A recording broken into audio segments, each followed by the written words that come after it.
آیت نمبر 177 آپ لوگ پہلے سن چکے ہیں. اسی آیت سے ہم اسلام کے 5 بنیادی عقائد اخذ کرتے ہیں. وہ 5 بنیادی عقائد کون کون سے ہیں جی؟ نمبر 1 توحید، نمبر 2 رسالت، نمبر 3 ملائکہ، نمبر 4 آسمانی کتابیں، اور نمبر 5 آخرت.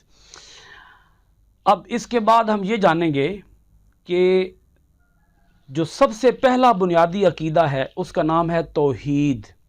تو توحید کا لغوی معنی کیا ہے اور توحید کا اصطلاحی معنی کیا ہے؟ تھوڑا سا یہ بھی جان لیجئے لغوی معنی کا مطلب کیا ہوتا ہے. لغوی معنی کا مطلب یہ ہوتا ہے وہ معنی جو ہمیں ڈکشنری بتائے، جو ہمیں لغت کی کتاب بتائے. جو معنی لغت کی کتاب بتائے گی اس معنی کو ہم کہیں گے لغوی معنی، اور جو معنی ہمیں اسلامیات کا علم بتائے گا اس معنی کو ہم کہیں گے اصطلاحی معنی. توحید کے لغوی معنی ہے ایک ماننا. یہاں یہ بات ذہن نشین رکھیے گا کہ لغوی معنی یہ نہیں ہے اللہ کو ایک ماننا، بلکہ توحید کا جب لغوی معنی ہم نکالیں گے، لغوی معنی بتائیں گے، تو وہ معنی کیا ہوگا؟ وہ معنی ہوگا توحید کا ایک ماننا، یکتا جاننا، یکتا ماننا. توحید کا اصطلاحی معنی کیا ہے جی؟ توحید کا اصطلاحی معنی یہ ہے کہ سب سے برتر و اعلیٰ اور ساری کائنات کی خالق و مالک ہستی کے واحد و یکتا ہونے پر ایمان لانا اور صرف اسی کو عبادت کے لائق سمجھنا. آپ اس کی تعریف اس طریقے سے بھی کر سکتے ہیں کہ توحید کا لغوی معنی یہ ہے اللہ تعالیٰ کو ذات میں، صفات میں، افعال میں، صفات کے تقاضوں میں اور افعال کے تقاضوں میں ایک ماننے کو توحید کہتے ہیں. عقیدہ توحید کی اہمیت جانیے گا. حضرت آدم علیہ السلام سے لے کر ختم المرسلین حضرت محمد الرسول اللہ صلی اللہ علیہ وآلہ وسلم تک جتنے بھی پیغمبر تشریف لائے سب نے لوگوں کو توحید کی تبلیغ کی. یعنی جب پیغمبروں نے تبلیغ شروع کی تو سب سے پہلے انہوں نے تمام عقائد کی اصلاح میں سے جس عقیدے کی اصلاح پر زور دیا وہ عقیدہ توحید تھا، اور انہیں بتایا، اپنی امتوں کو بتایا کہ کائنات کی تمام اشیاء اللہ تعالیٰ ہی کی مخلوق ہیں، تمام اشیاء اللہ تعالیٰ ہی کی مخلوق ہیں اور سب اسی کے عاجز بندے ہیں. اس لیے صرف اللہ تعالیٰ ہی کی عبادت کرنی چاہیے اور اسی کے احکام کو ماننا چاہیے. اب اس کے بعد یہ جانیے گا کہ توحید کی اقسام کون کون سی ہیں. ویسے تو ہم اگر ٹیکسٹ بک کو دیکھیں، اسلامیات کی پارٹ 1 کی ٹیکسٹ بک کو دیکھیں تو اس کے اکارڈنگ اس کی 3 توحید کی اقسام ہیں. پہلی قسم ہے جی ذات کی توحید، دوسری قسم ہے صفات کی توحید، تیسری قسم ہے صفات کے تقاضوں کی توحید. آپ اس کو اس انداز سے بھی پڑھ سکتے ہیں، ذات کی یکتائی، صفات کی یکتائی، صفات کے تقاضوں کی یکتائی. آپ اس کو اس طریقے سے بھی پڑھ سکتے ہیں، لکھ سکتے ہیں. آپ اس کو اس طریقے سے بھی لکھ سکتے ہیں، ذات میں توحید، صفات میں توحید، صفات کے تقاضوں میں توحید. اب ہم اس کی جو 3 اقسام ہیں ٹیکسٹ بک کے اکارڈنگ، سب سے پہلے ہم اس کو جانیں گے. ذات کی یکتائی یا ذات میں توحید سے کیا مراد ہے؟ اللہ تعالیٰ کی ذات کی یکتائی کا مفہوم یہ ہے کہ اللہ تعالیٰ کی ذات اور حقیقت میں دوسرا کوئی فرد حصہ دار نہیں ہے. اللہ تعالیٰ کی ذات اور حقیقت میں دوسرا کوئی فرد حصے دار نہیں ہے، لہٰذا نہ اس کی کوئی برابری کر سکتا ہے اور نہ اس کا کوئی باپ ہے یا اولاد ہے، کیونکہ باپ اولاد کی حقیقت ایک ہی ہوتی ہے. باپ اور اولاد کی حقیقت ایک ہی ہوتی ہے.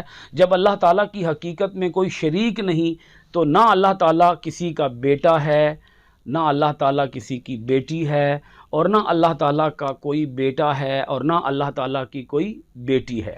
اللہ تعالیٰ کا باپ بھی کوئی نہیں، اللہ تعالیٰ کی اولاد بھی کوئی نہیں. یہ ہے ذات میں توحید.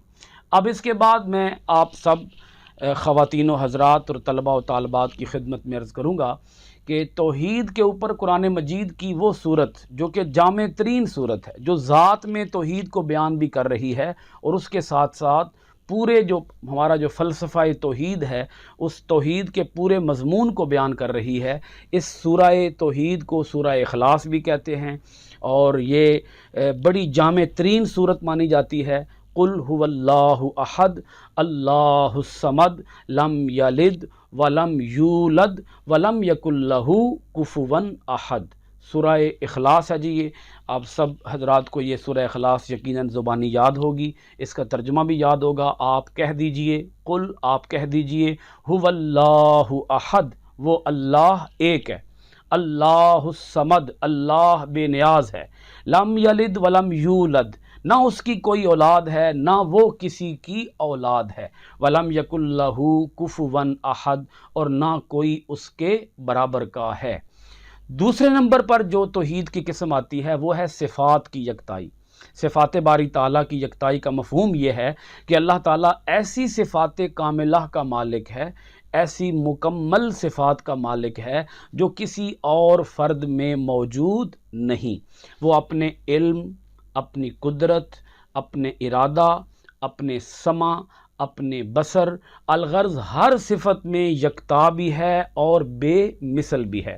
اللہ تعالیٰ کی صفات میں اور کوئی بھی شریک نہیں ہے۔ اللہ تعالیٰ کی صفات میں دوسرا کوئی بھی، نہ اس کا کوئی شریک ہے، نہ اس کی کوئی نظیر ہے، نہ اس کی کوئی مثال ہے، نہ اس کی کوئی مثل ہے۔ اللہ تعالیٰ اپنی صفات میں اکیلا ہے، اللہ تعالیٰ اپنی صفات میں واحد ہے، اللہ تعالیٰ اپنی صفات میں یکتا ہے۔ جس طرح اس کی ذات میں دوسرا کوئی شریک نہیں ہے، اسی طرح اس کی صفات میں بھی دوسرا کوئی شریک نہیں ہے۔ جیسا کہ قرآن مجید کی آیت ہے، سورہ بنی اسرائیل کی آیت نمبر 1 ہے، اس کا کچھ ٹکڑا آپ کی خدمت میں پیش کر رہا ہوں، جو سورہ بنی اسرائیل کی آیت نمبر 1 کے آخر کا ٹکڑا ہے۔ اِنَّهُ هُوَ السَّمِيعُ الْبَصِيرُ، بے شک وہی سب کچھ سننے والا ہے، وہی سب کچھ دیکھنے والا ہے۔ اب سماعت میں اور بصارت میں، یعنی اللہ تعالیٰ کا جو سننا ہے اس میں کوئی بھی شریک نہیں ہے، اللہ تعالیٰ کے دیکھنے میں دوسرا کوئی بھی شریک نہیں ہے۔ گو ہم بھی سن رہے ہیں، ہم بھی دیکھ رہے ہیں، لیکن اللہ رب العالمین کی طرح کوئی بھی سن نہیں سکتا، اللہ رب العالمین کی مثل کوئی بھی دیکھ نہیں سکتا، کیونکہ وہ سارے جہان کو سن رہا ہے۔ ہماری سماعت محدود ہے، اللہ رب العالمین کی سماعت لامحدود ہے، ہماری بصارت محدود ہے، اللہ تعالیٰ کی بصارت لامحدود ہے، اس کا دیکھنا بھی وسیع ہے، اس کا سننا بھی وسیع ہے، ہمارا سننا، ہمارا دیکھنا محدود ہے۔ ایک اور فرق یہ ہے ہماری صفات میں اور اللہ تعالیٰ کی صفات میں، ہماری صفات اللہ تعالیٰ کی عطا کردہ ہیں، اور جو اللہ تعالیٰ کی صفات ہیں وہ کسی کی عطا کردہ نہیں ہیں، وہ اللہ تعالیٰ کی اپنی ذاتی صفات ہیں، اس میں دوسرا کوئی بھی شریک نہیں ہو سکتا۔ اس کے بعد ہے جی توحید کی تیسری قسم ہے صفات کے تقاضوں کی یکتائی۔ صفات باری تعالیٰ کے تقاضوں کی یکتائی کا مفہوم یہ ہے کہ اللہ تعالیٰ نے ساری کائنات کو پیدا کیا ہے، وہی سب کا مالک ہے، وہی سب کا رازق ہے، سب اسی کے محتاج ہیں، وہی سب کچھ دینے والا ہے، لہٰذا تمام مخلوق پر لازم ہے کہ وہ اپنے خالق و مالک اور قدیر و علیم پروردگار کی عبادت و بندگی بجا لائیں اور کسی دوسرے کو اس کا شریک نہ بنائیں اور اس کے سوا کسی دوسرے کی عبادت نہ کریں۔ ارشاد باری تعالیٰ ہے، سورہ الفاتحہ کی آیت نمبر 4 ہے، اللہ کریم ارشاد فرماتا ہے، ایاک نعبد و ایاک نستعین، تیری ہی ہم عبادت کرتے ہیں اور تجھ ہی سے مدد چاہتے ہیں۔ اللہ کریم کی صفات کا تقاضا کیا ہے؟ تقاضے کا معنی ہوتا ہے مطالبہ کرنا۔ اللہ کریم اپنے بندوں سے مطالبہ کرتا ہے، تقاضا کرتا ہے۔ اللہ کریم اپنے بندوں کو حکم دیتا ہے کہ جب میری ذات میں اور میری صفات میں دوسرا کوئی بھی شریک نہیں، تو پھر تمہارا فرض بنتا ہے کہ تم عبادت اور بندگی میں کسی اور کو شریک نہ بناؤ، عبادت اور بندگی صرف اللہ تعالیٰ کی بجا لاؤ۔ اپنا یہ ماتھا، اپنی یہ پیشانی صرف کس کے حضور جھکاؤ؟ اللہ رب العالمین کے حضور جھکاؤ، اللہ کے سوا کسی اور کے آگے اپنا یہ ماتھا، اپنی یہ پیشانی نہ جھکاؤ۔ عبادت کرو صرف اللہ تعالیٰ کی، بندگی کرو صرف اللہ تعالیٰ کی۔ جب ہم پڑھتے ہیں لا الہ الا اللہ محمد الرسول اللہ، تو اس کا کیا معنی ہے؟ اس کا معنی یہ ہے اللہ کے سوا کوئی معبود نہیں، اللہ کے سوا کوئی عبادت کے لائق نہیں، محمد صلی اللہ علیہ وآلہ وسلم اللہ کے رسول ہیں، اللہ کے آخری رسول ہیں۔ معزز سامعین، معزز طلباء و طالبات، خواتین و حضرات، یہ 3 قسمیں میں بیان کر چکا ہوں توحید کی۔ اب اگر اس کے ساتھ ہم 2 قسموں کو مزید ایڈ کر لیں تو زیادہ بہتر رہے گا۔ ایک قسم ہے جی افعال میں توحید، اور ایک قسم ہے افعال کے تقاضوں میں توحید۔ افعال میں توحید کا مطلب یہ ہے اللہ تعالیٰ کے افعال میں بھی دوسرا کوئی شریک نہیں، اللہ تعالیٰ اپنے کاموں میں بھی اکیلا ہے، اللہ تعالیٰ اپنے کاموں میں بھی واحد ہے، اللہ تعالیٰ اپنے کاموں میں بھی اکیلا ہے، تنہا ہے، وہ اپنے کام تنہا سر انجام دیتا ہے، اس کے کام وہ اپنے کام کرنے کے لیے کسی دوسرے کا محتاج نہیں ہے، وہ کسی دوسرے کا سہارا تلاش نہیں کرتا۔ ہم جب کام کرنا چاہتے ہیں تو ہم کسی دوسرے کے محتاج بھی ہیں، اور بسا اوقات ایسا بھی ہوتا ہے ہم کسی کام کے کرنے کا ارادہ کرتے ہیں لیکن اس کو مکمل نہیں کر پاتے۔ قرآن مجید کی آیت کریمہ ہے، اللہ کریم ارشاد فرماتا ہے فعال لما یرید، اللہ تعالیٰ جس کام کے کرنے کا ارادہ فرماتا ہے وہ اس کام کو کر دیتا ہے، اس کو کوئی روکنے والا نہیں ہے، اس کو کوئی ٹوکنے والا نہیں ہے، اس کے کام سے کوئی اسے روک نہیں سکتا، کوئی اس کے اوپر قدغن عائد نہیں کر سکتا۔ اس کے کام، وہ اپنے کاموں میں اکیلا ہے، تنہا ہے، واحد ہے، لا شریک ہے، جیسے وہ ذات میں اکیلا ہے، صفات میں اکیلا ہے، اپنے صفات کے تقاضوں میں اکیلا ہے، ایسے ہی وہ اپنے افعال میں بھی اکیلا ہے۔ اب اللہ تعالیٰ کے چند ایک افعال گن لیتے ہیں، جیسا کہ بارش برسانا، جیسا کہ سورج کو مشرق سے طلوع کرنا، سورج کو مغرب میں غروب کرنا، جیسا کہ بیج کو اگانا، جیسا کہ ہواؤں کو چلانا، جیسا کہ رات کو دن بنانا، دن کو رات بنانا۔ تو اللہ کریم کے یہ افعال ہیں، وہ دن کو رات میں بدلتا ہے، رات کو دن میں بدلتا ہے۔ اللہ کریم کے یہ سارے افعال ہیں، وہ ہواؤں کو چلاتا ہے، وہ تخلیق کرتا ہے، وہ چیزوں کا کریٹر ہے، وہ پیدا کرنے والا ہے، چیزوں کو تخلیق کرنے والا ہے۔ تو اللہ کریم اپنے کاموں میں اکیلا ہے۔ اب اس کے افعال کے تقاضوں میں توحید کیا ہے؟ جیسا کہ ہم نے ابھی پڑھا صفات کے تقاضوں میں توحید یا صفات کے تقاضوں میں یکتائی، تو ایسے ہی اللہ کریم اپنے افعال کے تقاضوں میں بھی اکیلا ہے، واحد ہے، تنہا ہے، یکتا ہے۔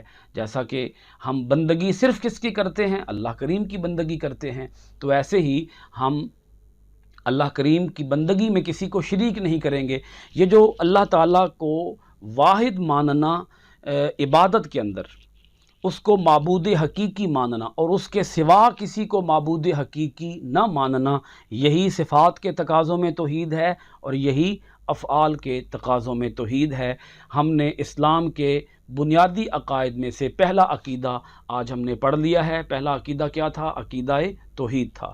آئندہ ویڈیو کے اندر ہم بیان کریں گے کہ اسلام کے بنیادی عقائد میں سے جو دوسرا عقیدہ ہے، عقیدہ رسالت، اس کے اوپر گفتگو کریں گے۔